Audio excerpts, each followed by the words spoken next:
Verse 3, When I kept silence, my bones wasted away, and when I cried out all the day. For day and night your hand was heavy upon me, and my greenness was turned into the drought of summer. Here David confirms by his own experience the doctrine which he had laid down, namely, that when humbled under the hand of God, he felt that nothing was so miserable as to be deprived of his favor, by which he intimates that this truth cannot rightly be understood until God has tried us with a feeling of his anger. Nor does he speak of a mere ordinary trial, but declares that he was entirely subdued with the extremest rigor. And certainly the sluggishness of our flesh in this manner is no less wonderful than its hardihood. If we are not drawn by forcible means, we will never hasten to seek reconciliation to God so earnestly as we ought. In short, the inspired writer teaches us by his own example that we never perceive how great a happiness it is to enjoy the favor of God until we have thoroughly felt from grievous conflicts with inward temptations how terrible the anger of God is. He adds that whether he was silent, or whether he attempted to heighten his grief by his crying and roaring, his bones waxed old. In other words, his whole strength withered away. From this it follows that wherever the sinner may turn himself, or however he may be mentally affected, his malady is in no degree lightened, nor his welfare in any degree promoted, until he is restored to the favor of God. It often happens that those are tortured with the sharpest grief who gnaw the bit, and inwardly devour their sorrow, and keep it enclosed and shut up within without discovering it, although afterwards they are seized as with sudden madness, and the force of their grief burst forth with greater impetus the longer it has been restrained. By the term silence, David means neither insensibility nor stupidity, but that feeling which lies between patience and obstinacy, and which is as much allied to the vice as to the virtue. For his bones were not consumed with age, but with the dreadful torments of his mind. His silence, however, was not the silence of hope or obedience, for it brought no alleviation of his misery. Verse 4, For day and night your hand was heavy upon me. In this verse he explains more fully whence such heavy grief arose, namely because he felt the hand of God to be sore against him. The greatest of all afflictions is to be so heavily pressed with the hand of God that the sinner feels he has to do with a judge whose indignation and severity involve him in them many deaths besides eternal death. David accordingly complains that his moisture was dried up, not merely from simply meditating on his sore afflictions, but because he had discovered their cause in spring. The whole strength of men fails when God appears as a judge and humbles and lays them prostrate by exhibiting the signs of his displeasure. This is fulfilled in the saying of Isaiah, the grass withers, the flower fades, because of the Spirit of the Lord that blows upon it. Isaiah 40 verse 7. The psalmist moreover tells us that it was no common chastisement by which he had been taught truly to fear the divine wrath. For the hand of the Lord ceased not to be heavy upon him both day and night. From a child indeed he had been inspired with the fear of God by the secret influence of the Holy Spirit, and had been taught in true religion and godliness by sound doctrine and instruction. And yet so insufficient was this instruction for his attainment of this wisdom, that he had to be taught again like a new beginner in the very midst of his course. Yea, although he had now been long accustomed to mourn over his sins, he was every day anew reduced to this exercise, which teaches us how long it is ere men recover themselves when once they have fallen, and also how slow they are to obey until God from time to time redoubles their stripes and increases them from day to day. Did anyone ask concerning David whether he had become callous under the stripes which he well knew were inflicted on him by the hand of God? The context furnishes the answer, namely that he was kept down and fettered by perplexing griefs, and distracted with lingering torments, until he was well subdued and made meek, which is the first sign of seeking a remedy. And this again teaches us that it is not without cause that the chastisements by which God seems to deal cruelly with us are repeated, and his hand made heavy against us, until our fierce pride, which we know to be untamable, unless subdued with the heaviest stripes, is humbled. Verses 5-7. I acknowledged my sin to you, and mine iniquity have I not hid. I said, I will confess myself to God my wickedness, and you remitted the guilt of my sin. Selah. Therefore shall every one that is meek pray to you in the time of finding you, that in a flood of many waters they shall not come near to him. You are my hiding place. You shall preserve me from trouble. You shall compass me about with songs of deliverance. Verse 5, I have acknowledged my sin to you. The prophet now describes the issue of his misery, in order to show to all the ready way of obtaining the happiness of which he makes mention, when his feeling of divine wrath sorely vexed and tormented him.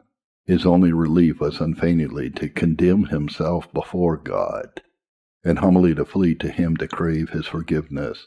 He does not say, however, that his sins merely came to his remembrance, for so also did the sins of Cain and Judas, although to no profit, because when the consciences of the wicked are troubled with their sins, they do not cease to torment themselves and to fret against God.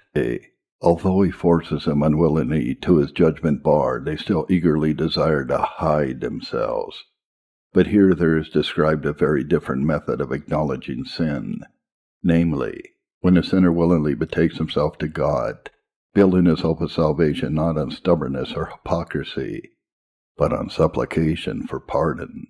This voluntary confession is always conjoined with faith, for otherwise the sinner will continually seek lurking places where he may hide himself from God.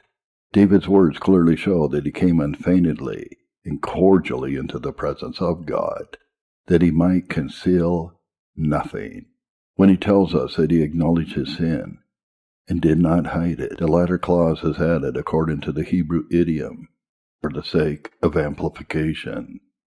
There is no doubt, therefore, that David, when he appeared before God, poured out all his heart. Hypocrites, we know that they may extenuate their evil doings, either disguise or misrepresent them. In short, they never make an honest confession of them with an ingenuous and open mouth. But David denies that he was chargeable with this baseness. Without any dissimulation, he made known to God whatever grieved him, and this he confirms by the words, I have said. While the wicked are dragged by force, just as a judge compels offenders to come to trial, he assures us that he came deliberately and with full purpose of mind.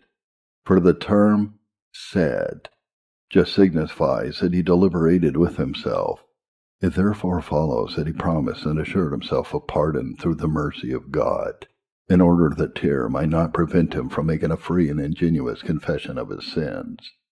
The phrase, upon myself, or against myself, intimates that David put away from him all the excuses and pretenses by which men are accustomed to unburden themselves, transferring their fault or tracing it to other people. David therefore determined to submit himself entirely to God's judgment, and to make known his own guilt, that being self-condemned he might, as a suppliant, obtain pardon. And you did remit the guilt of my sin.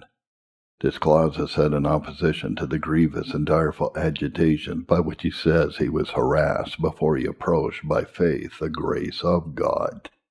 But the words also teach that as often as the sinner presents himself at the throne of mercy, with genuine confession, he will find reconciliation with God awaiting him. In other words, the psalmist means that God was not only willing to pardon him, but that his example afforded a general lesson that those in distress should not doubt of God's favor towards them, so soon as they should betake themselves to him with a sincere and willing mind. Should anyone infer from this that repentance and confession are the cause of obtaining grace, the answer is easy, namely, that David is not speaking here of the cause, but of the manner in which the sinner becomes reconciled to God. Confession no doubt intervenes, But we must go beyond this and consider that it is faith which, by the opening our hearts and tongues, really obtains our pardon. It is not admitted that everything which is necessarily connected with pardon is to be reckoned amongst its causes. Or, to speak more simply, David, because he merited it by the mere act of confessing, but because under the guidance of faith he humbly implored it from his judge. Moreover, as the same method of confession ought to be in use among us at this day, which was formerly employed by the fathers under the law, this sufficiently refutes that tyrannical decree of the Pope, by which he turns us away from God and sends us to his priests to obtain pardon. Verse 6. Therefore shall every one that is meek pray to you. Here the psalmist expressly states that whatever he has before this set forth in his own person belongs in common to all the children of God. And this is to be carefully observed, because from our native unbelief, the greater part of us are slow and reluctant to appropriate the grace of God. We may also learn from this that David obtained forgiveness, not by the mere act of confession as some speak, but by faith and prayer. Here he directs believers to the same means of obtaining it, bidding them betake themselves to prayer, which is a true sacrifice of faith. Further, we are taught that in David, God gave an example of his mercy, which may not only extend to us all, but may also show us how reconciliation is to be sought.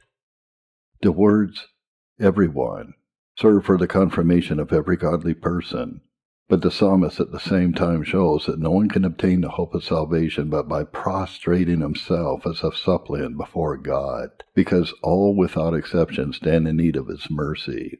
The expression, the time of finding, which immediately follows, some think refers to the ordinary and accustomed hours of prayer, but others more accurately, in my opinion, compare it with that place in Isaiah 55 verse 6, where it is said, Seek you the Lord while he may be found. Call upon him while he is near. It is never out of season indeed to seek God. From every moment we need his grace, and he is always willing to meet us. But his slothfulness or dullness hinders us from seeking him. David here particularly intimates the critical seasons when believers are stimulated by a sense of their own need to have recourse to God. In the flood of many waters, this expression agrees with that of the prophecy of Joel.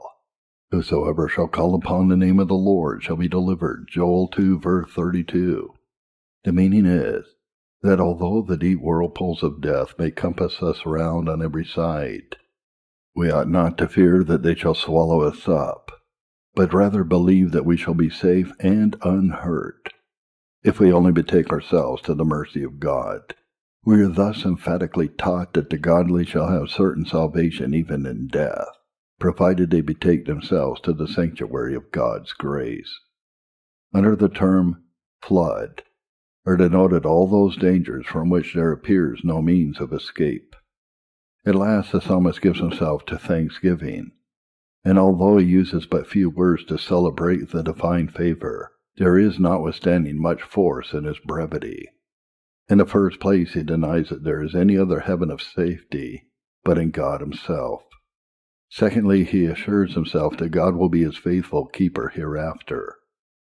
For I willingly retain the future tense of the verb, though some without any reason translate it into the past.